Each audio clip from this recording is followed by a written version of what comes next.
Hello friends, welcome back to our channel. और आज के इस वीडियो में हम बात करने वाले हैं अडानी पावर शेयर के बारे में। तो जानेंगे अपन अडानी पावर शेयर का अगला टारगेट क्या हो सकता है और क्या इसकी पॉसिबिलिटीज है नीचे जाने की। और देखते हैं अपन इसका फाइनेंशियल डेटा और ग्राफ चार्ट पैटर्न इसका क्या कहता है। उसके पहले मैं आपको रिक्वेस्ट करना चाहता हूँ, अगर आपने हमारा चैनल अभी तक सब्सक्राइब नहीं किया है तो इसको सब्सक्राइब जरूर कर लें। और चलिए शुरू करते हैं वीडियो को। और सबसे पहले मैं इसका आपको शेयर प्राइस दिखा देता हूँ। अगर आज का शेयर प्राइस देखेंगे आप इसमें, तो लेटेस्ट जो शेयर प्राइस का चल रहा है 117 रुपीज़ के आसपास का चल रहा है ये। और लास्ट ट्रेडिंग डे में देखें तो ये 5% से लोअर सर्किट पे था ये शेयर। और उसके 5 दिन का अपन देखें रिटर्न इसका, पिछले 5 डेज का, तो भी ये 5% के नेगेटिव रिटर्न में ये है। 5% का लॉस इसको हुआ है लास्ट 5 ट्रेडिंग डे में। और एक महीने की बात करें तो एक महीने में ये 22% से ऊपर है। और पिछले 6 महीने की अगर बात करें अपन, तो 6 महीने में ये 33% से अप साइड में है। वहीं अपन पिछले एक साल की बात करते हैं इसमें, तो एक साल में इसने 233% के बहुत ही शानदार रिटर्न्स दिए हैं इस शेयर ने। और वहीं अपन इसका एक 5 ईयर का या मैक्सिमम चार्ट देखेंगे, तो 5 ईयर में इसने अच्छे खासे रिटर्न दिए हैं। 5 ईयर में देखेंगे आप 327 रुपीज़ के रिटर्न दिए हैं इसने। तो 300% से आपको इसने रिटर्न दिया है 5 साल में। वहीं अगर अपन मैक्सिमम चार्ट की बात करते हैं, मैक्सिमम चार्ट में इसने ओनली 13% का ही रिटर्न दिया है। और ये ओनली 13% रिटर्न क्यों दिया है, ये मैं आपको कंपेयर करता हूँ आर पावर के शेयर के बारे में। आर पावर और अडानी पावर दोनों एक ही सेक्टर की कंपनियां हैं। और दोनों के ग्राफ देखेंगे तो कुछ मिलते जुलते ग्राफ हैं इनमें।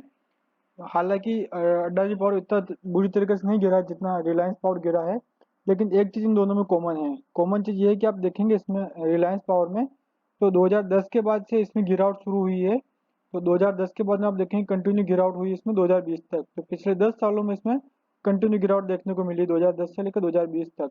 और यही आप चार्ट पैटर्न आप इसमें देख सकते हैं।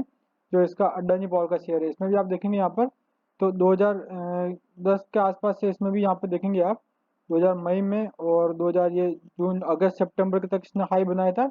इसके बाद से इसमें गिरावट देखने को मिली है। और 2020 में देखेंगे आप, तो 2020 तक इसमें भी गिरावट देखने को मिली है। तो पूरा पावर सेक्टर ही 2010 से लेकर 2020 तक डाउन साइड में था। इसलिए दोनों ही चार्ट पैटर्न आप देख सकते हैं, दोनों नेगेटिव में हैं। वहीं अपन बात करें 2021 की, तो 2021 में इसने अच्छे खासी रिटर्न दिए हैं। वही अपन एक साल का चार्ट पैटर्न देखेंगे, इसका तो अच्छी खासी तेजी आई है इसमें पिछले एक साल में। 233% इसने रिटर्न दिया है।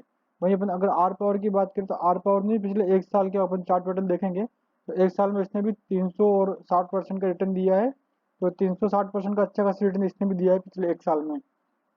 तो कहने का मतलब ये है कि पिछले एक साल से पावर सेक्टर पूरा इंडस्ट्री ग्रो कर रहा है। और दोनों शेयर का पिछले एक साल से ग्राफ काफ़ी अच्छा चल रहा है। वहीं अगर लास्ट 10 ईयर के ग्राफ देखेंगे, तो दोनों ही कंपनियां डाउन में हैं। वहीं अगर रिलायंस पावर की बात करें, तो रिलायंस पावर का शेयर ज़्यादा ही पिटा हुआ है, क्योंकि पिछले ऑल टाइम हाई पे था ये 2010 के आसपास में। और वहाँ से फिर पावर सेक्टर डाउन में गया तो काफ़ी तेजी गिरावट इसमें देखने को मिली है।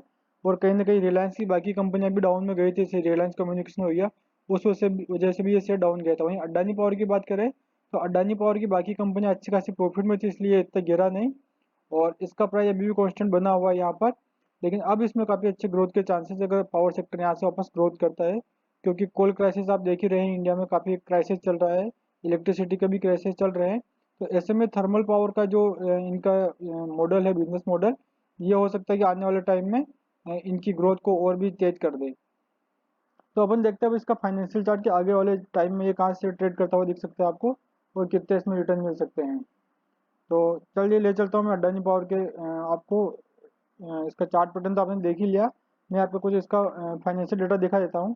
कंपनी का अगर मार्केट कैप देखेंगे, तो 47,500 करोड़ का कंपनी का मार्केट कैप है। तो काफ़ी बड़ी कंपनी है, 47,000 करोड़ का इसका टोटल मार्केट कैपिटलाइजेशन है। पीई रेशियो की बात करें तो इसका 21.30 पीई रेशियो है। और वही इंडस्ट्री का पीई देखें, तो इंडस्ट्री का पीई 20 के आसपास है, 20.41। तो इस कंपनी का पीई इंडस्ट्री के पीई के ऑलमोस्ट सेम चल रहा है, आसपास ही है, ज़्यादा डिफरेंस नहीं है। तो कंपनी जो है इंडस्ट्री के हिसाब से ही चल रही है। और इसके बाद बात करते हैं कंपनी का कुछ लास्ट 5 क्वार्टर की। तो 5 क्वार्टर का आप इसमें देखेंगे रिवेन्यू कंपनी का। तो कंपनी का रिवेन्यू ऑलमोस्ट 5,000 से 7,000 के बीच में रहा है। जून 2020 की बात करें अपन, तो 5,000 करोड़ का इसका रिवेन्यू था। सितंबर में बढ़ के 7,000 हो गया। देन दिसंबर में वापस 6,000 पर आ गया ये। मार्च में भी 6,000 था, और जून में भी 6,000 के आसपास इसका टोटल रिवेन्यू था। तो रिवेन्यू कंपनी का ऑलमोस्ट पिछले 5 क्वार्टर से इसका कॉन्स्टेंट चल रहा है, उतना बड़ा नहीं है। वहीं अगर अपन प्रॉफिट की बात करें, तो प्रॉफिट में काफ़ी ऊपर नीचे देखने को मिली यहाँ पर। जून वाले क्वार्टर में कंपनी 684 से ये डाउन में थी। और वहीं अगर सितंबर क्वार्टर की बात करें तो 2228 करोड़ की कंपनी ने शानदार यहाँ पर प्रॉफिट जनरेट किया है। तो यहाँ पर दिसंबर क्वार्टर में अगेन ये 289 करोड़ से इस कंपनी को लॉस हुआ है। मार्च क्वार्टर में 13 करोड़ का प्रॉफिट हुआ है और अभी जून क्वार्टर में 278 करोड़ का कंपनी को वापस प्रॉफिट हुआ है। तो कंपनी का प्रॉफिट देखा जाए तो पिछले 5 क्वार्टर में काफ़ी ऊपर नीचे हुआ है। तो इस डेटा को और भी अच्छे तरीके से समझने के लिए, क्योंकि यहाँ कुछ अपने को पैटर्न समझ में नहीं आ रहा है, तो अपन चलते पिछले 5 साल के क्वार्टर के ऊपर। तो सॉरी 5 साल के अपन पूरा चार्ट देखेंगे एनुअली इसका, तो इसमें आपको समझ में आएगा। तो आप यहाँ देख सकते हैं पिछले 4 साल का आपके पास डेटा है। एनुअली 2018 में देखेंगे तो इसका 21,000 करोड़ का इसका टोटल रिवेन्यू जनरेट हुआ है। वहीं 2019 की बात करें तो 26,000 करोड़ का रेवेन्यू जनरेट हुआ है। तो यहाँ आप देख सकते हैं अच्छी खासी ग्रोथ हुई है 21 से 26 करोड़ की। और वहीं 2020 की बात करें तो 27,000 करोड़ का इसमें रिवेन्यू हुआ है। तो रिवेन्यू अगेन यहाँ पर तेजी देखने को मिली है। और 2021 की बात करें तो 27 से 28,000 करोड़ का इसमें रिवेन्यू का जंप देखने को मिल रहा है। तो यहाँ अपन कह सकते हैं कि कंपनी का जो ईयर ऑन ईयर बेसिस पर जो इसका रिवेन्यू है वो ग्रो कर रहा है यहाँ पर। वहीं अपन प्रॉफिट की बात करें कंपनी को, तो कंपनी को पिछले 3 साल से तो कंपनी लॉस में थी 2018, 19 और 20।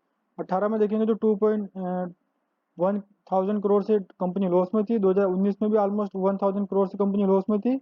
और 2020 की बात करें 2020 में कंपनी 2.27 मीन्स 2,270 करोड़ से कंपनी लॉस में थी। वहीं अगर 2021 की बात करें तो कंपनी 1,000 करोड़ से कंपनी को वापस प्रॉफिट में आ गई। कंपनी 1,270 रुपीज़ की कंपनी 1,000 करोड़ की कंपनी ने वापस प्रॉफिट जनरेट किया है। तो काफ़ी अच्छी खासी यहाँ पे प्रॉफिट में जंप देखने को मिली है कंपनी को। तो अगर ये प्रॉफिट की जंप जो इसकी अगर 2022 में भी कंटिन्यू रहती है तो कंपनी का शेयर ऑलमोस्ट ये 117 से आपको 217 के आसपास देखने को मिलेगा। मीन्स 100 रुपये की जंप आप इसके शेयर प्राइस में देख सकते हो यहाँ से। तो यहाँ पर भी आप देख सकते हो कंपनी का जो शेयर प्राइस है करंट प्राइस से ऑलमोस्ट डबल यहाँ पर जाता हुआ आपको इजीली देखने को मिल सकता है, क्योंकि पावर सेक्टर जिस हिसाब से ग्रो कर रहा है।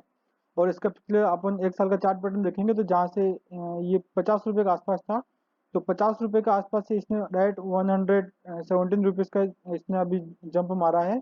और हाईएस्ट की बात करें तो 154 का इसने हाई मारा है।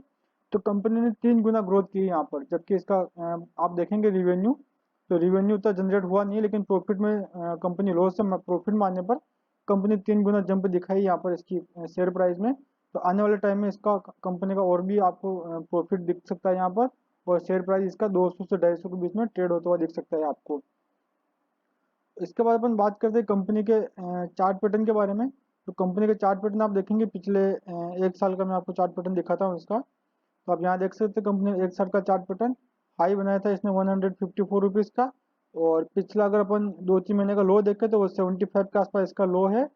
और अभी करंट प्राइस चल रहा है 117 रुपीज़ चल रहा है। तो इसमें आप अगर बाइंग कर सकते हो तो आप यहाँ पर 100 रुपये से 125 के बीच में आप यहाँ बाई कर सकते हैं। स्टॉप लॉस आपका रहेगा 100 रुपीज़ के आसपास। 100 रुपीज़ इसका स्ट्रॉन्ग सपोर्ट है। अगर इसके नीचे ब्रेक करता है ये तो आपको इसमें एग्जिट कर देना है। वरना आप 100 रुपये के लेवल पे इसमें अच्छी खासी बाइंग कर सकते हो। 100 से 110 के बीच में भी आप बाइंग कर सकते हो इसमें। और टारगेट अगर लॉन्ग टर्म का आप टारगेट बनाएं तो लॉन्ग टर्म का टारगेट इसका 200 से 250 रुपये जा सकता है इजीली ये। और अगर शॉर्ट टर्म में आप टारगेट इसमें बना रहे हो तो शॉर्ट टर्म का टारगेट इसका 150 के आसपास है, जो कि इसका पिछला हाई है 154 के आसपास। तो 150 का ये वापस अपना अगला हाई वापस ब्रेक कर सकता है ये। तो ये आपका नेक्स्ट टारगेट रहेगा। और यही था इस वीडियो में। और कोई आपको डाउट हो तो आप कमेंट बॉक्स में पूछ सकते हैं।